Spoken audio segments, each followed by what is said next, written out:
tout smartphone est équipé d'un élément central qu'on appelle le processeur, hein. C'est la dénomination commune, qui en fait intègre toutes les fonctions de base du téléphone. Donc ce qu'on appelle le processeur va directement influencer sur les caractéristiques du smartphone, les capacités graphiques liées au smartphone, les capacités de communication, le réseau qu'il va utiliser, le réseau de l'opérateur qu'il va utiliser et ses performances. Mais aussi les fonctions de connectivité locale, le Wi-Fi, le Bluetooth et toutes ces acronymes technologiques. Donc toutes les solutions ne sont pas équivalentes. Certaines solutions équipent des smartphones qu'on appelle entrée de gamme, d'autres solutions équipent des smartphones de milieu de gamme, et enfin d'autres solutions équipent les smartphones de toute dernière génération qu'on appelle le haut du segment des smartphones. Qualcomm est un acteur très majeur de ce marché du semi-conducteur pour les smartphones. En 2011, à l'échelle mondiale, Qualcomm a développé au travers de ses partenaires plus de 400 différents modèles de smartphones qui se retrouvent un petit peu sur tous les pays et tous les marchés du monde.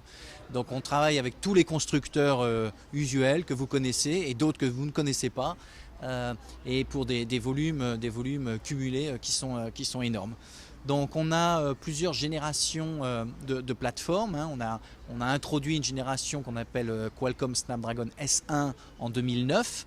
On a introduit une deuxième génération S2 en 2010, une troisième génération S3 en 2011. Et aujourd'hui, les smartphones de dernière génération sortent sur des plateformes que l'on appelle Snapdragon S4. Alors plusieurs de nos clients ont annoncé leurs produits récemment, que ce soit Samsung, que ce soit Nokia, que ce soit LG et beaucoup d'autres constructeurs. Donc tous ces produits vont arriver sur le marché dans les semaines et dans les mois à venir et compléteront l'offre de ces mêmes constructeurs qui avaient basé leurs produits sur des générations antérieures. Alors le S4 est donc notre toute dernière génération de plateforme pour smartphone. Elle intègre des process technologiques innovants qui permettent globalement des capacités de calcul 30% supérieures aux générations précédentes, avec un gain de consommation de 50%. Donc imaginez un produit qui fait 30% de calcul, de performance supplémentaire, tout en consommant 2 fois moins. Les traitements vidéo sont des tâches qui sont excessivement consommatrices de puissance de calcul. Chaque flux vidéo doit être décodé et doit être représenté sur un écran par rapport à la taille que l'utilisateur souhaite. Combiner plusieurs flux vidéo et les représenter sur un seul écran, faire ce que l'on appelle du picture-in-picture, c'est un traitement qui est excessivement consommant. Et donc la démonstration, encore un coup, illustre les capacités de traitement de la plateforme sous-jacente. Alors en fait, il s'agit de une caractéristique assez unique de Qualcomm, c'est que sur une simple et unique puce, on intègre toutes les fonctionnalités du smartphone, à savoir le processeur applicatif, le processeur graphique, des fonctions qu'on appelle des DSP, des processeurs de traitement de signal qui vont gérer tous les codeurs audio, vidéo, tous ces codeurs multimédia qui sont utilisés dans toutes les pages web. On intègre les fonctions de connectivité locale, donc le Wi-Fi, le Bluetooth. On va intégrer les fonctions de localisation, type le GPS. Toutes ces fonctions sont intégrées sur un seul et même composant qui mesure environ 10 mm sur 10 mm, qui est excessivement intégré. Et c'est cette intégration qui permet en fait d'avoir une performance optimisée.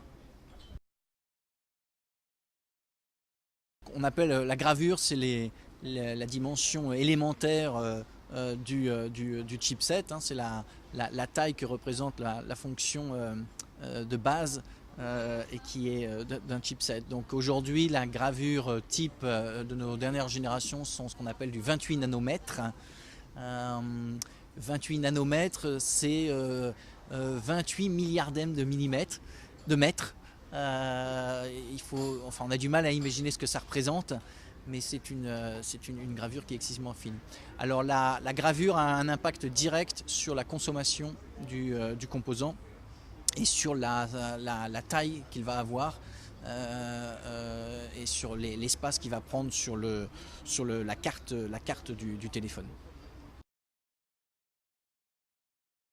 À Qualcomm, on aime parler d'usage, on aime parler et montrer à quoi nos technologies, aussi savantes et aussi complexes qu'elles soient, à quoi elles peuvent servir.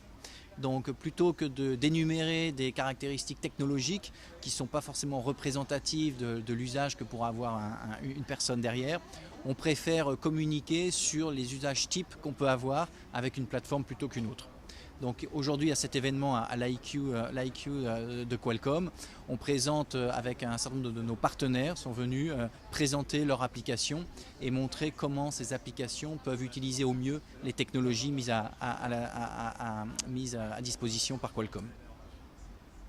Alors ces applications peuvent être très variées. Aujourd'hui on a beaucoup d'exemples de ce qu'on appelle de réalité augmentée, où le téléphone utilise sa caméra et arrive à interpréter la prise de vue de la caméra du smartphone pour gérer les choses d'une façon particulière.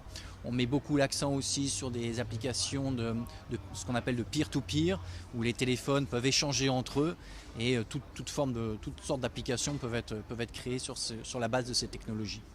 Donc en réalité augmentée, on a mis à disposition de la communauté ce qu'on appelle un SDK, donc un kit de développement pour utiliser ces technologies auprès des développeurs. Aujourd'hui, avec un peu plus d'1 an d'existence, il y a plus de 1000 applications qui sont disponibles. En France particulièrement, il y a beaucoup d'éditeurs, beaucoup de développeurs ont réellement pris ces technologies et exploitent ces technologies. Et oui, il y a plusieurs applications développées en France qui sont désormais disponibles.